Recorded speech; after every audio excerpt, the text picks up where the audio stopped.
You are unique, active, determined, resilient. You are not your diagnosis, and you are not alone. This is Young Onset Parkinson's Network. We believe young onset Parkinson's disease does not define you. You define it. We are a safe place to learn, connect, and engage within a supportive community that actually gets it, because we've got it too. Through programs, resources, and special events, we'll provide the help you and your care partner need to live your best life and thrive far beyond diagnosis. Welcome to Young Onset Parkinson's Network. Living well starts here.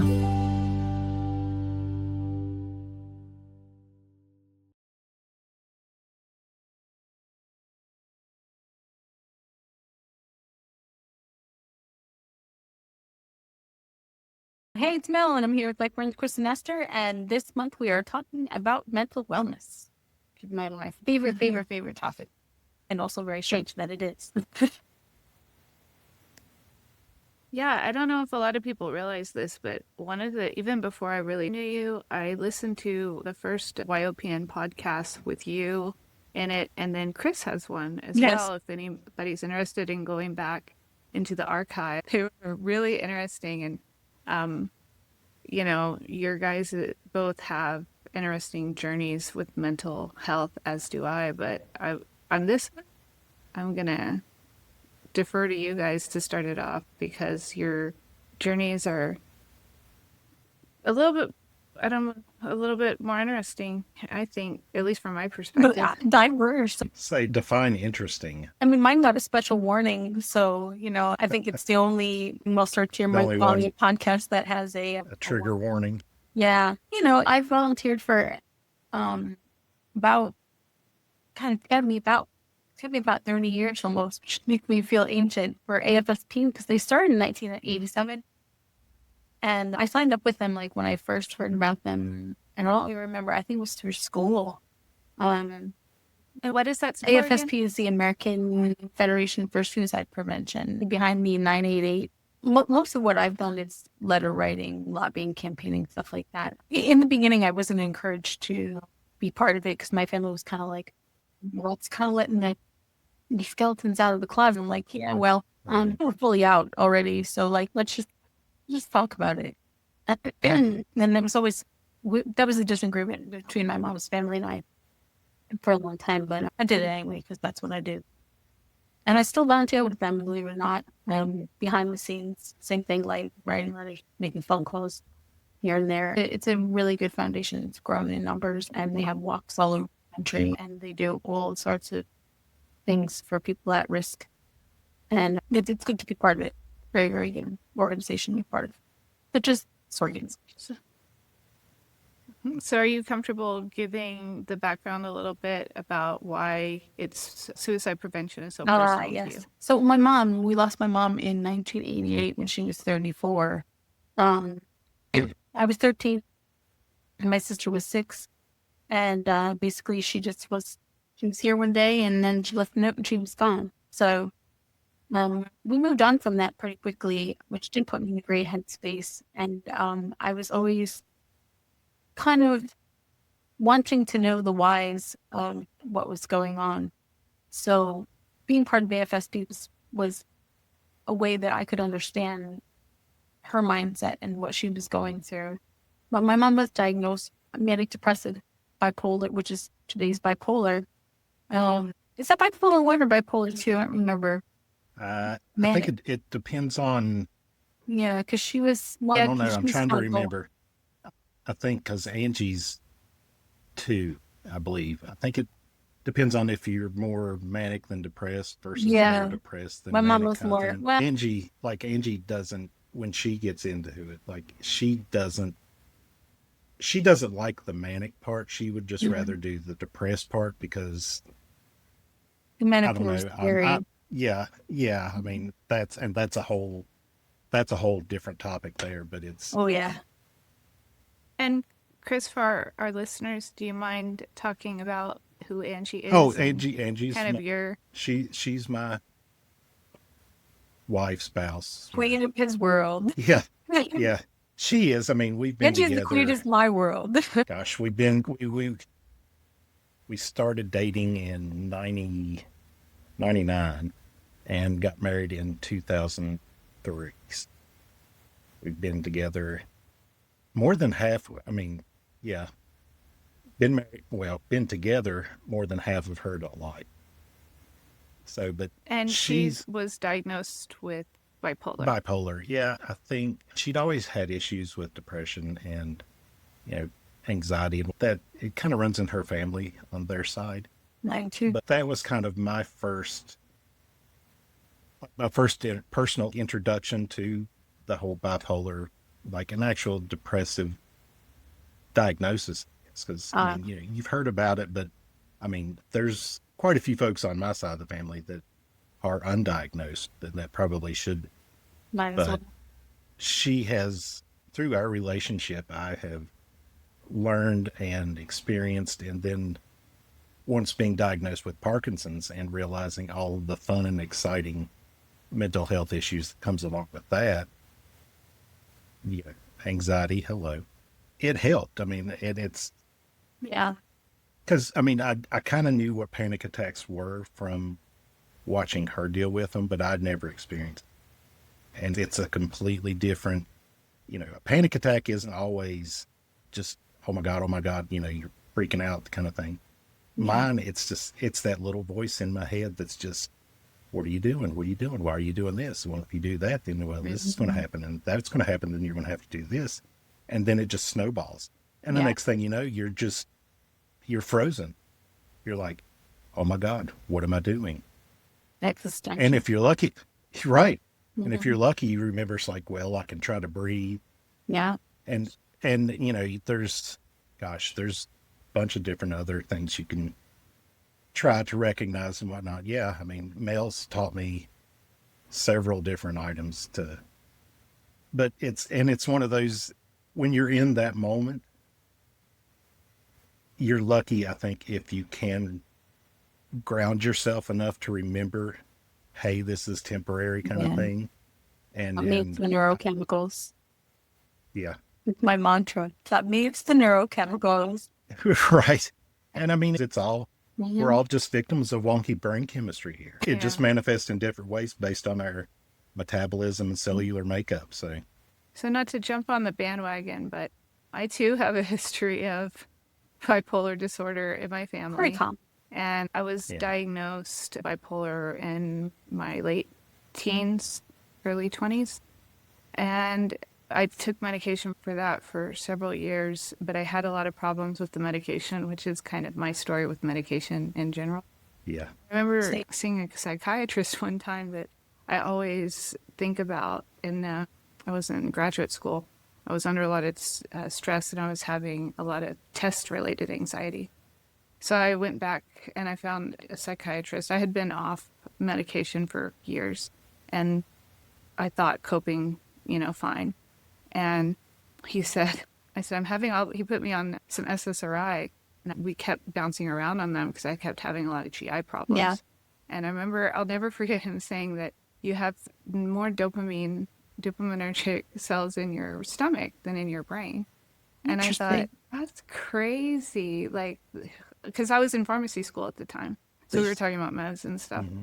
And I thought that always kind of stuck in my mind, especially now that we talk so much about the gut-brain microbiome, vagus nerve connect. I took SSRIs as needed in combination with cognitive behavioral therapy. And it always ebbed and flowed over my life. And I always felt like a lot of it was situational for me. Yeah. And then after I got diagnosed and I went back to a psychiatrist knowing what I knew about the non-motor symptoms and all of that, that psychiatrist that my MDS sent me to, as soon as they hear you have this history with bipolar, immediately he's like, well, you're hypomanic, because I wasn't sleeping, right? And I'm like, but none of us are sleeping. Sleeps. I'm like, it's like such a personal choice, and everybody's journey is different. I just felt really strongly that I didn't want to kind of wonkify with my brain chemistry. while I was still kind of learning with Parkinson's, but I'm sort of hyper aware probably of my moods and the impact of dopamine and the medication on them.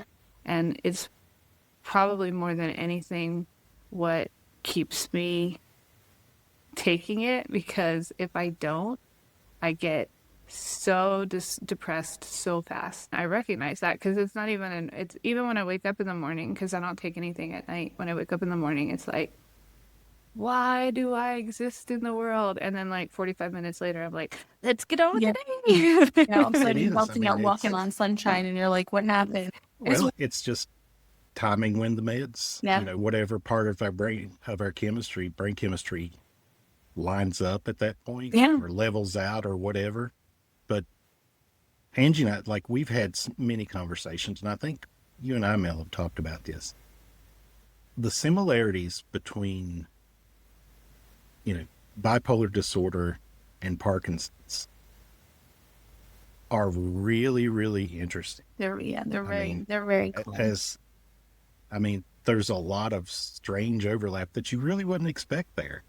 It just goes to show that, Parkinson's is like an onion. There's many, many layers. Yeah. Yeah, it really is. There's going to be a lot of stuff there's a lot that we know, and there's a ton more that we don't know about this crazy disease. Yeah. Well, they this one. But going back to conversations we both had with Mel, She tends to do that to people. It's this weird thing, It's this weird thing that people get from me. I don't know what it is, but whatever. If it works. Yeah.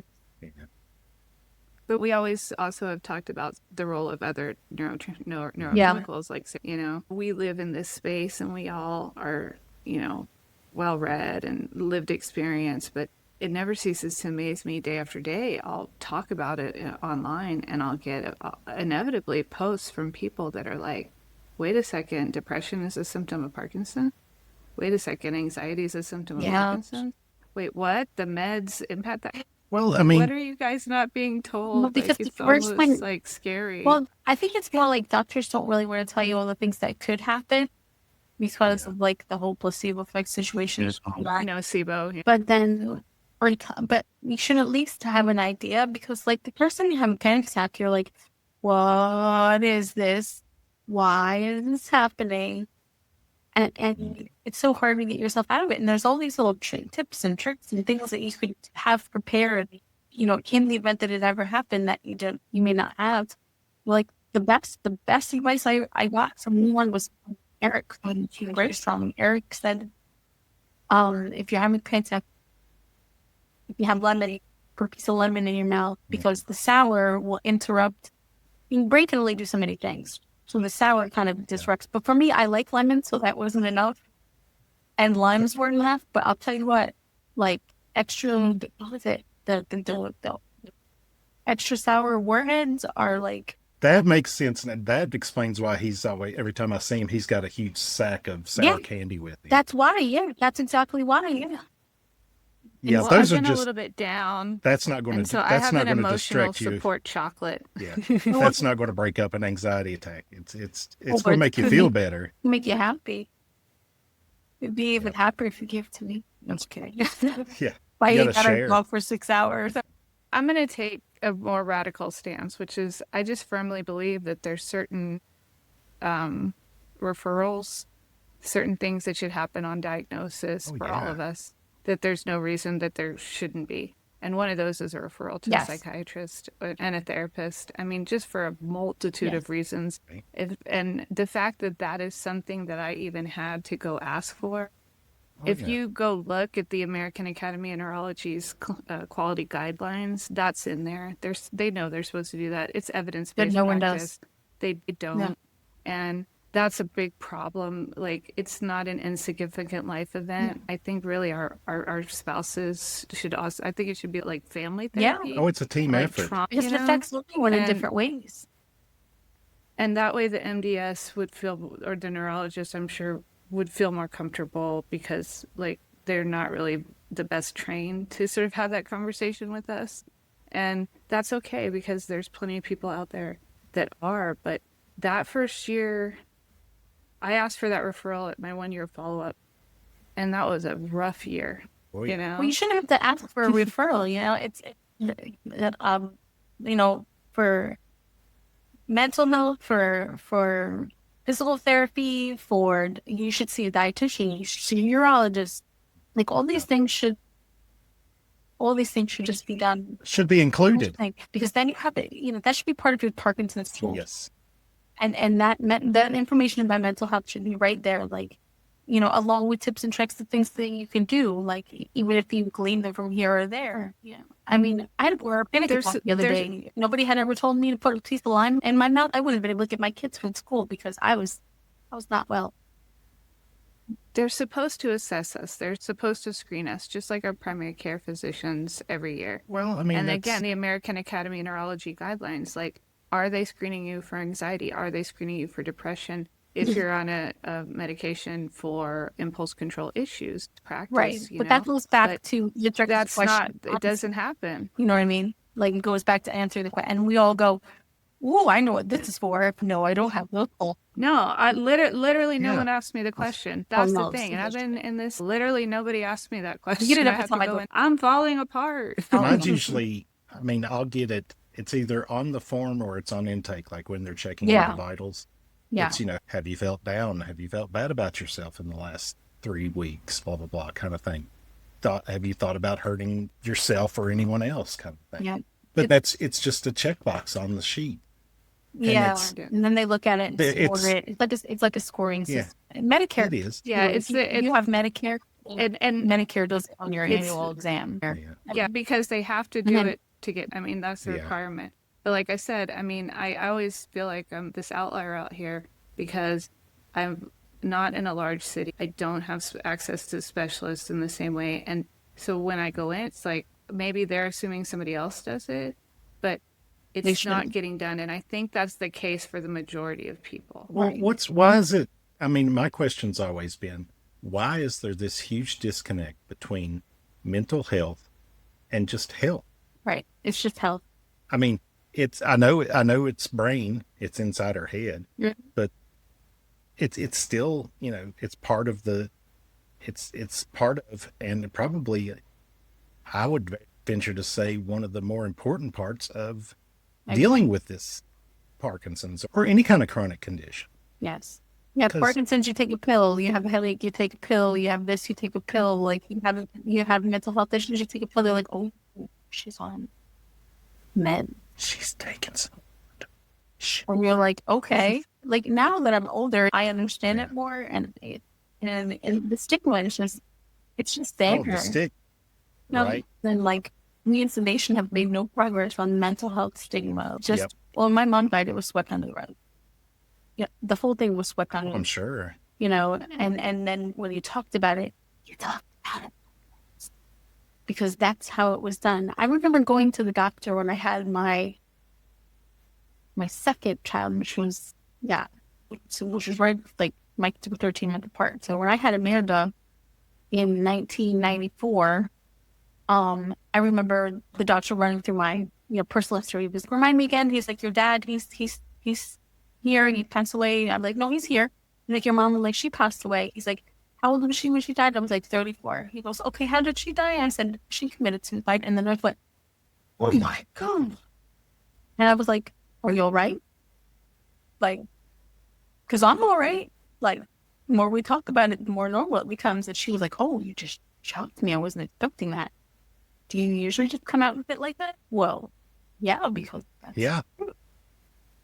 And that stuck with me all these years. 30 years later, I'm like 31. It's tough to bring awareness to a subject when it's not taught. Yes, you got to talk about it. Last month April being Parkinson's Awareness Month, I think there's a focus shift. We're all aware of it because we have it. We live with it. Yeah.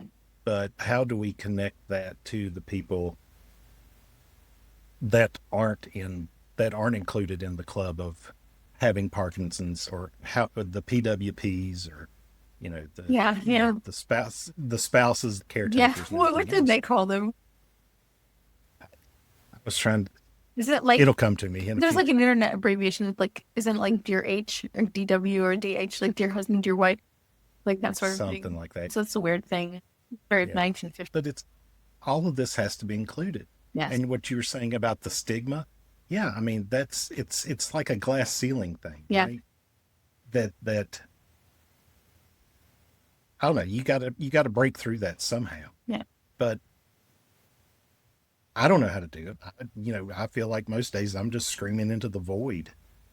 And, Sometimes. Sometimes it does feel like that, but then you have to remember that, like, that one person that heard what you had to say, that repeated it to somebody else, that repeated it to somebody else, that repeated it to somebody else. And at some point, you're going to hear exactly what you said, like, repeating back to you. Yeah. And you're going to go, oh, all right. And you just have to make talking about it. And it does feel futile sometimes, but it's definitely not. Because think of it this way: my mom in 1988, with her mental health issues and stuff like that, like, nobody wanted to talk about it. But today, like, if that was today, she would still be here. She would still be here today. We talked in 1988 about the way that we talk about mental health today. So much progress today.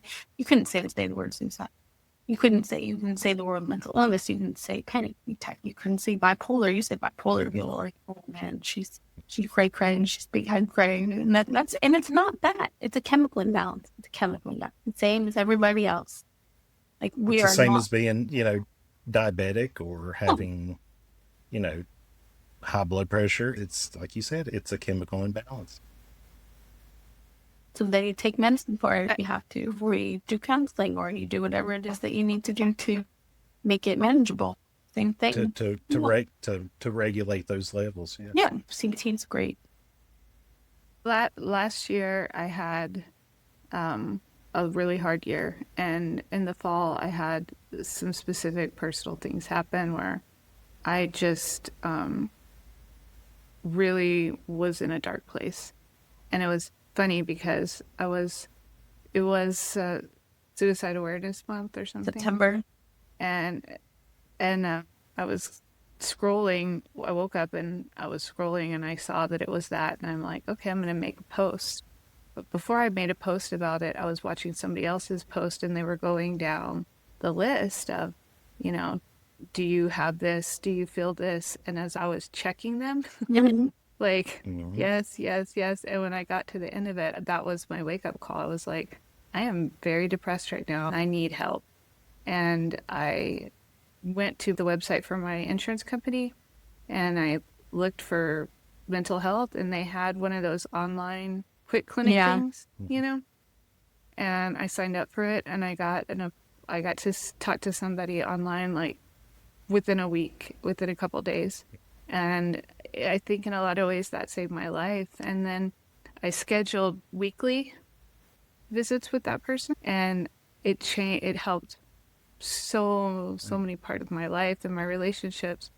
And then when my mother passed away right before Thanksgiving, my sister called me, and it was the morning of my appointment. And so when I got off the phone with her, my watch went off, and it was like time for my session. And I got off the phone with her, and I got on the computer with my therapist. And it was just like a hand down into the well of darkness. Oh, yeah. And he gave me, the tools, reminded me of the tools that we had been working on.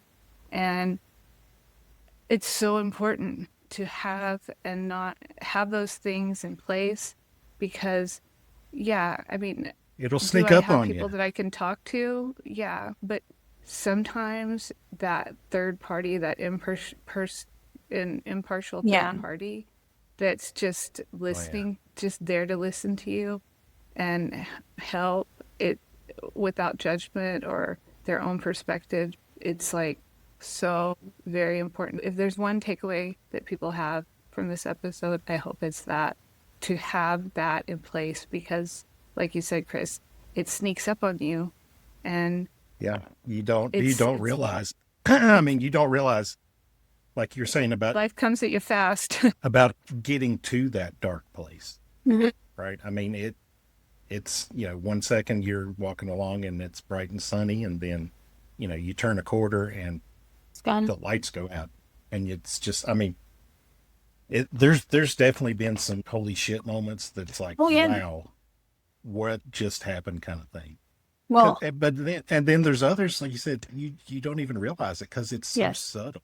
That's where apathy kind of comes in, Oh God, which is yeah. like the complete opposite of all of that. It's this, Mm. it's like living in the void. It's like, just Oh yeah. not even being emotionally empty, but just It's just completely it's without it's the absence.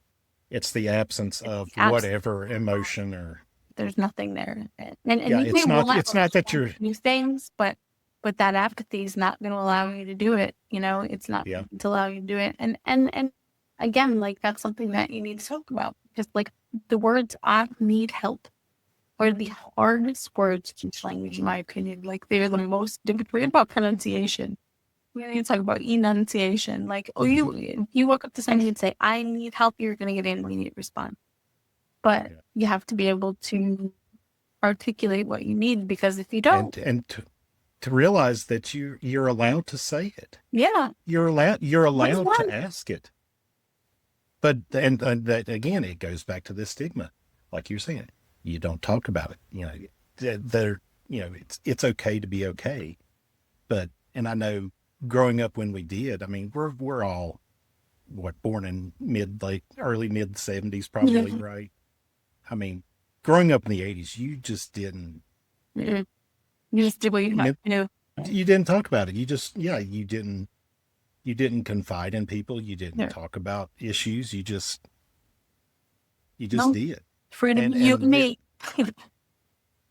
Realizing journaling was a big part and still is. I remember going back and reading through some of them that I had found from like my junior, senior year of high school and then, into college. Like I'm reading through this and I was like, wow.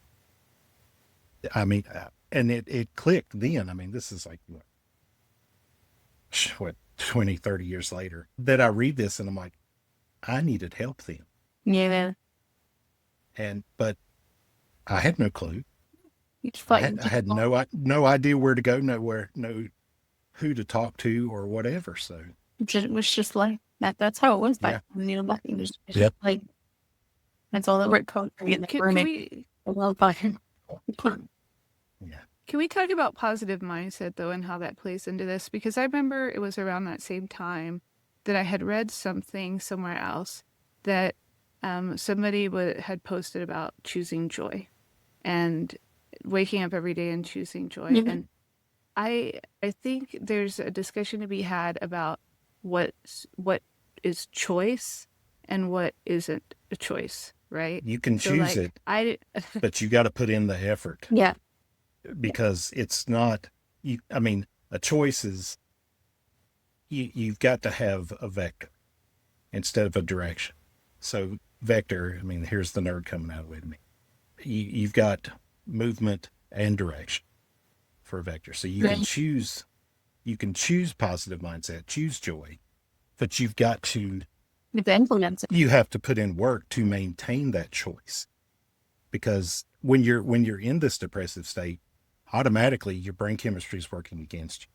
Yeah. So you've got to, and it's difficult. You have to feed it. You have to feed it. Yeah.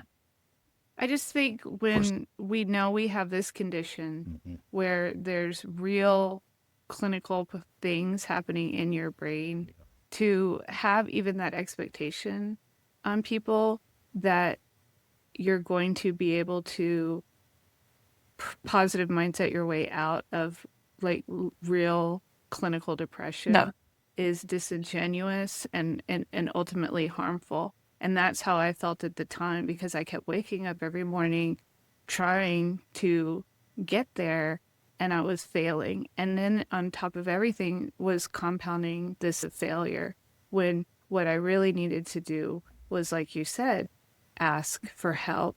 And maybe Mel, you can mention, what outlets there are. I've mentioned, going through my insurance company. I think your primary care physician is also a really good option. Not waiting until your annual visit, which I'm so bad about, but just calling them. And people, and Mel, you can speak to helplines and hotlines and based on where you're at, but just to not wait, to just reach out. Anywhere in the country, you can call 988. You can call 988 anywhere in the United States at any time of day, and you will get a trained person on the phone who will talk you through it, walk you through it, or get you to where you need to be. Like I called that number not for myself, but I have called it for other people, and they help you immediately. You can text them, and they will help you immediately. Someone will respond immediately.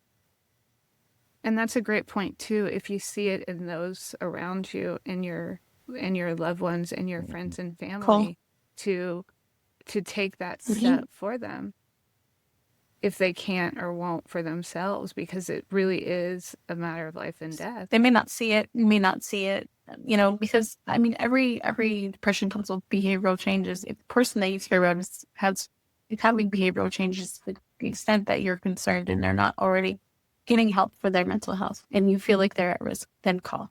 Have a conversation with them, call. Because it's my mom had all the signs where I was this 13-year-old girl. Like what? Like, all right, so my mom was sad. Okay, cool.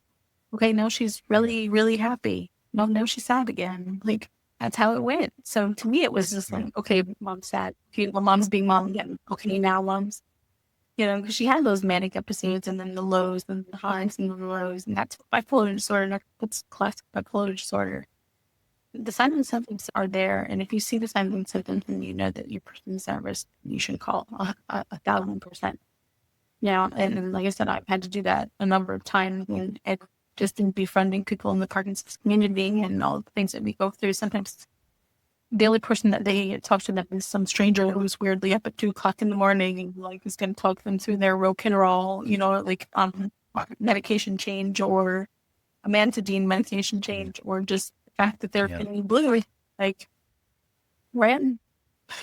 And I do want to remind everyone that we're not healthcare professionals. We're not mental health professionals. We're just people that deal with this every day. But we are doing our darndest to keep talking about and be part of the solution of ending the stigma, because I always say there's no shame in any of this. Mental health is just health.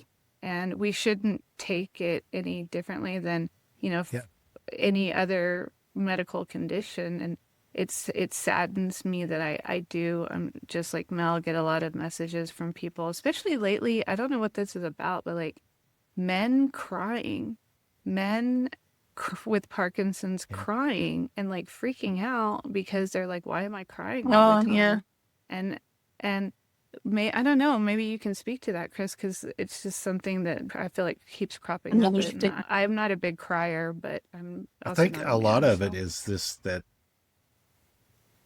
I mean, it's the brain chemistry. Yeah. And I think too that we've come far enough along that we realize we may not admit that it's okay. I mean, look, I'm down here in rural Virginia. I grew up on a farm, raised cattle, blah, blah, blah, all this other stuff. You didn't cry. If you did, something was really bad or somebody died that you were close to.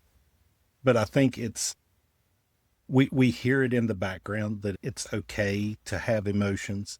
And sometimes it just happens. You don't realize it. I laughed.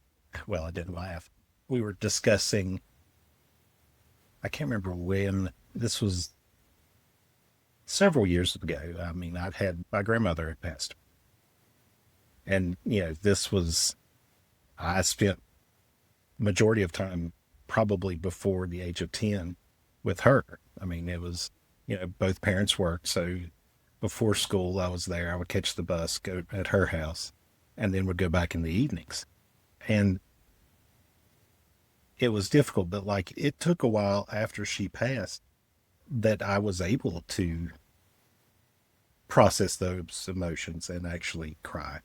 On the other side of it, I would hear, I can't remember what song it was now, but it was just, we were driving, I think we were going to a doctor's appointment, and heard a song, and it just put me in a mindset that it just triggered that emotional release.